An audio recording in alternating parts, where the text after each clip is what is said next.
Bismillahi, testing my love for our ideas and my records to and from who or why is the greatest and or the least and or everything. Bismillah, bless. We must renew our commitment to the profession of arms. We're not a profession simply because we say we're a profession. We must continue to learn, to understand. Footnote 1. We must continue to learn, to understand from the oldest profession and its skills, attributes, and behaviors regarding stand alone or stand with, whose choice, to what degree, for how long. Footnote 2. Footnote 1, Martin E. Dempsey, General, U.S. Army, Chairman of the Joint Chieves and Chieftesses of Staff.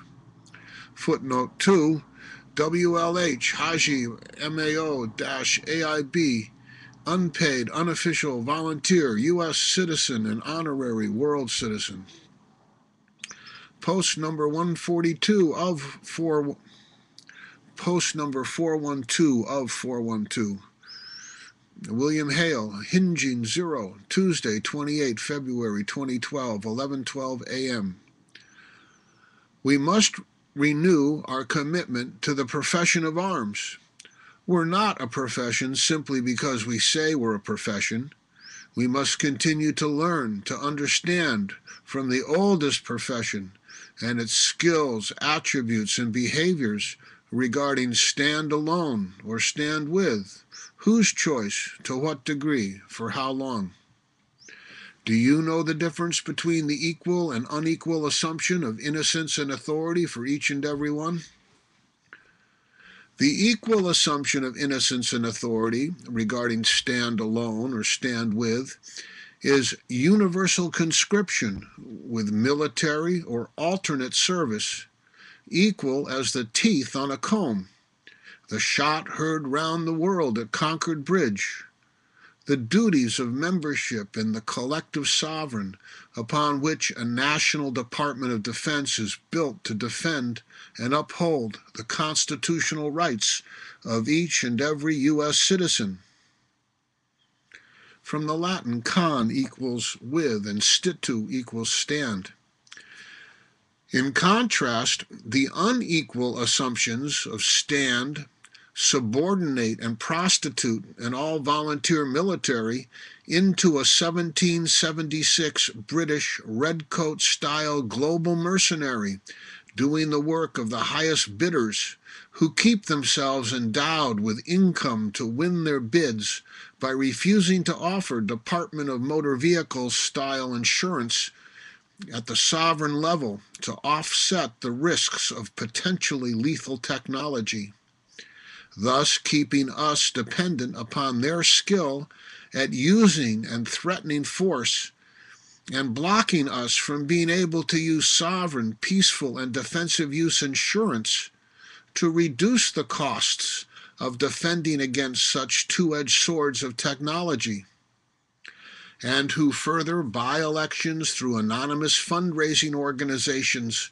which hypnotize and divide and rule by slim majorities, operating on borrowed funds so as not to levy taxes or require mandatory military or alternate service, which would break their hypnotic trance over the electorate, and who then order the U.S. State Department and military to serve U.S. interests, which are actually their own more narrow interests, and thus we are divided from our more perfect union to the profit of market forces seeking to escape their moral and legal duty to the basic human rights of the invisible hands of supply and demand, and instead leaving us, we the people, in a net loss position regarding our sovereign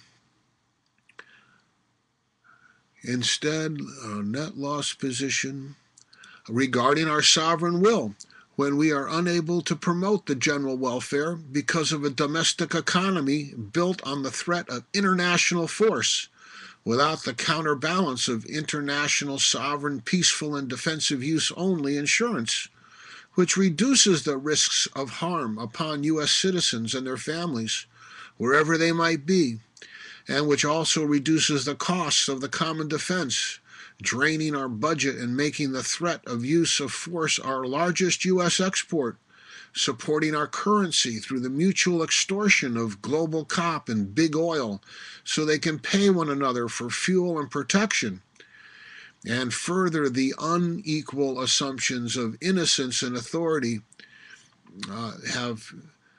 furthermore, the unequal assumptions of innocence and authority have subordinated and prostituted our sovereign duty to serve and stand side by side in domestic tranquility with our international American siblings, because our love thy neighbor nation diplomatic and military policies now use an all-volunteer method, which has been prostituted into a mercenary system to uphold the oppression of members of international American families who are outside our jurisdiction, but who are within the hearts and souls of international American families inside our jurisdiction, thus dividing international American families inside our jurisdiction between their love of family and their love of country. And this in turn, consciously and unconsciously, divides all U.S. Constitution-loving citizens from our government, because if our government promoted the domestic tranquility of international American families, our government would use rebated tariffs and peaceful and defensive use only technology insurance, and what else, to apply 100% consistent unbiased logic to all people inside and outside U.S. jurisdiction who are affected by U.S. policies and trade, and thus make international Americans and all U.S. citizens sure there could be no more perfect union than that which we have at present, until time and progress should permit it to become more perfect. Thus, then, could we stand with any U.S. citizen in domestic tranquility, because all had been done that could be done at this time.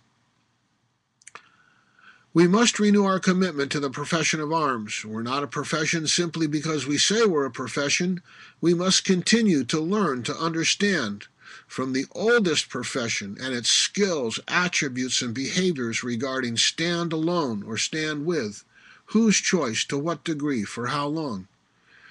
We cannot permit who to step on either side of an imaginary jurisdiction line and claim that the United States Constitution cannot be upheld simply because who's on the other side of a line.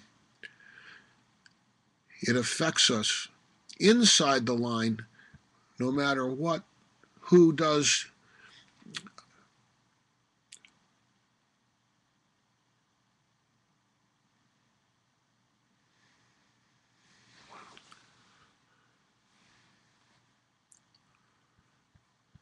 Bismillahi, test successfully completed.